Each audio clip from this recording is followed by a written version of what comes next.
my name is Nurin. Hello, my name is Fatanah. Hi, my name is Anis. Hi, my name is Rifqi. Hi, I am Qasrina. So, first thing first, should you read Someone Has Died? Well, obviously, you should! Now, this is the reasons why you should read Someone Has Died. Firstly, it is because Someone Has Died is not a cliche horror story. The plot is getting more and more interesting as you swim deeper into the story. Like seriously, it's very fun. And it also arouses one's curiosity. Like you always ask yourself, what is going on in this story? And you'll get confused a lot, seriously. And this story also enhances your critical and analytical thinking skills. Why do I say this?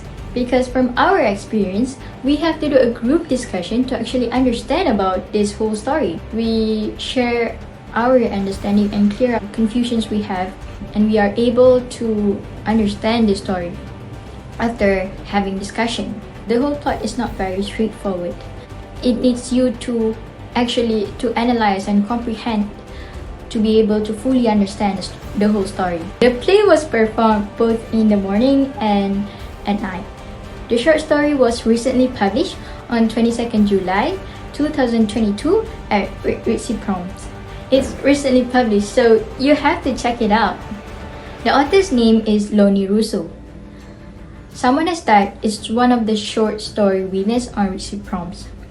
That means it's very good. He has written several different horror short stories aside from Someone Has Died.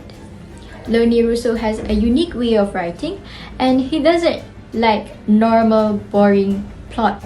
He always have a lot of plot twists in his stories to confuse the readers, so the readers will be like, what's going on? And always want to be updated with current plot that is happening.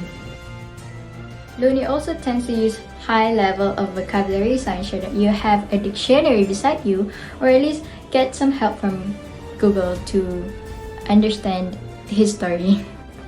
He also has a lot of descriptive words in his writing, so readers are able to imagine the plot that is going on. We all know that to be a good writer, we should have a lot of descriptive words in our writing, so readers are able to imagine our plot and actually able to connect to the story.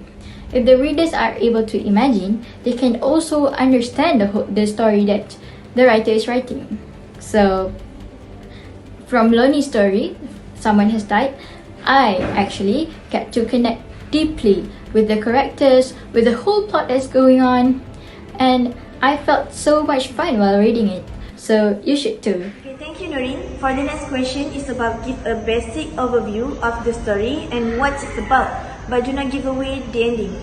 Okay, from our last discussion, we decided this story is about mystery and horror, as the main character is certain that someone has died in her home, but she is unable to identify who or how because of her fear and her trauma from her past. As a result, the only thing she could do is just wait for Connie, her daughter, to give her call or for someone to contact her so they could know her current circumstances. In this story, she also recounts some of the tragedies that happened to her late father and husband and how they related to her traumatized character in this book, which heightens the suspense and encourages reader to keep reading this story. Okay, now so let's talk about the main character and are the character well developed. For me, the primary character was essentially portrayed as her deranged mind because of her extreme anxiety and conviction that someone had died. Okay, personally, I believe that the author did a good job of character development while writing the narrative because by the time I finished reading it, it had me wondering just who had actually died in this story. So, can the readers relate to the character? Okay, since we all have a trigger point when we are in panic situation, I believe that some of us can relate with this situation. Finally, what should the author do to make the story more interesting? Okay, in my point of view, I think that the author should explain in detail the reason why and how the character actually died in this story. Anis, this stage is yours. Question number 5. let's talk about the plot. First, is it original? Yes, this story is original. You will feel unfamiliar with the plot. The author able to bring out the image of the horror situation very well. Second, is it predictable? No, it is super unpredictable.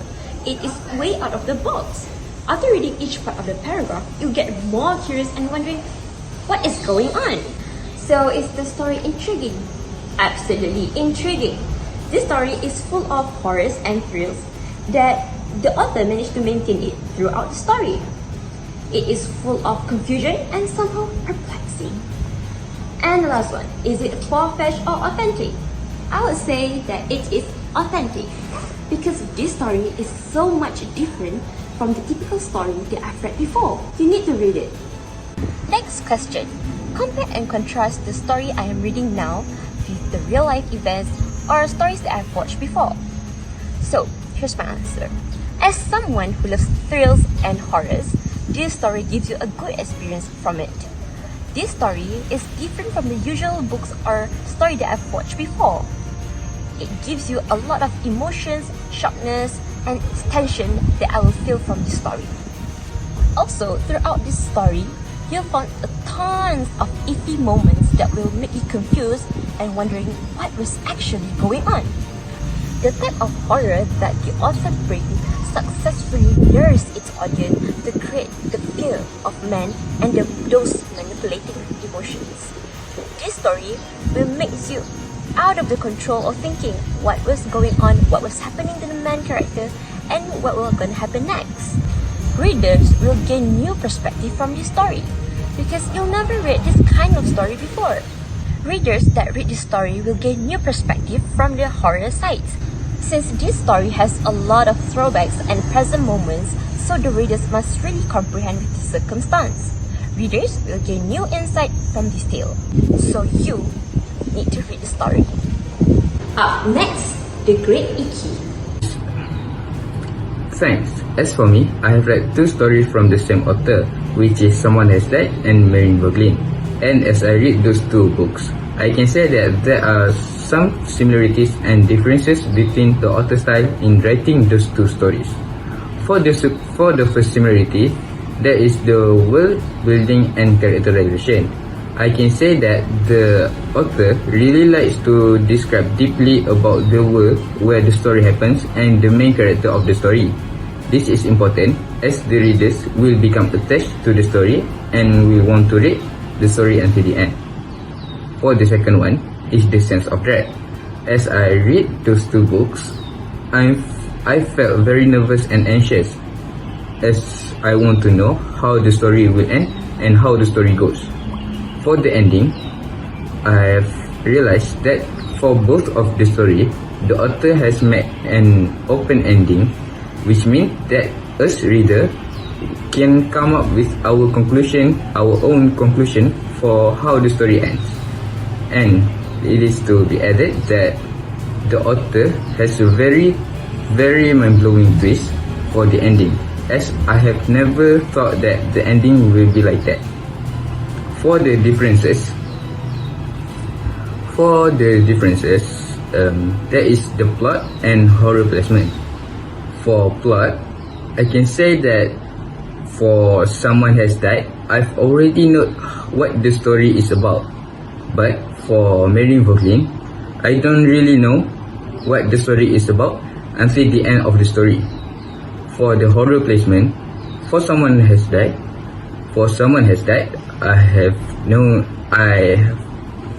the horror is placed from beginning to the end of the story, while for Marine Boglin, the horror is only at the ending of the story. Then, what should the reader be aware of? As for me, I think that the reader should be aware of some of the mental health problems that is being mentioned in the story.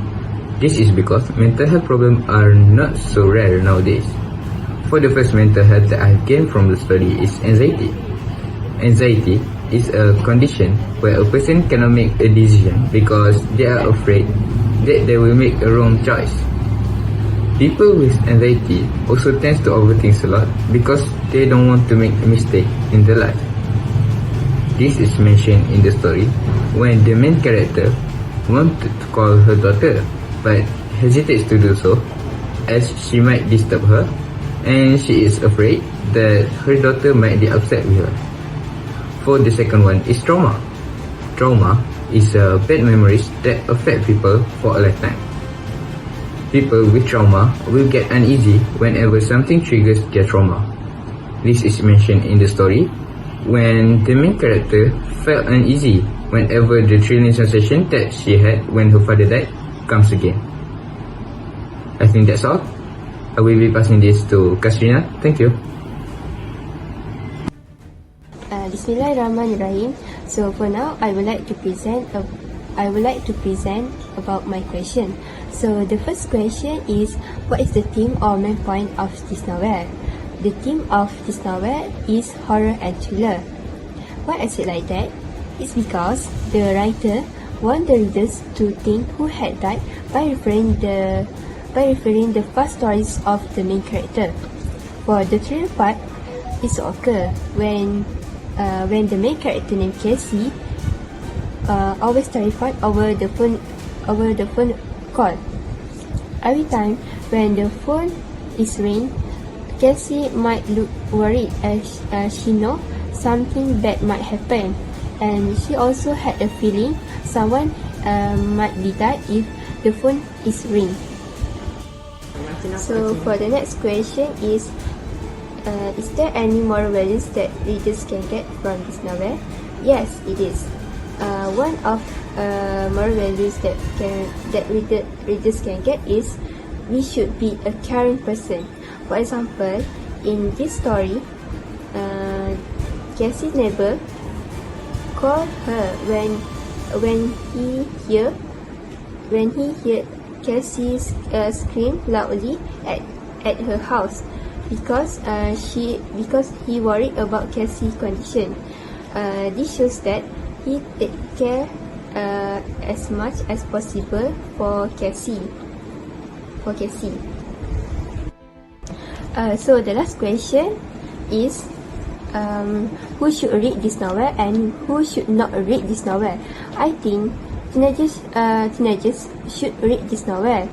It's because teenagers always wanted to know who had been died, and it can enhance the critical thinking of the teenagers, because there are a lot of plot twists in this novel, and I think kids are not suitable for this novel because they might be traumatic because in this story there are a lot of people who died. I think that's all from me. Thank you.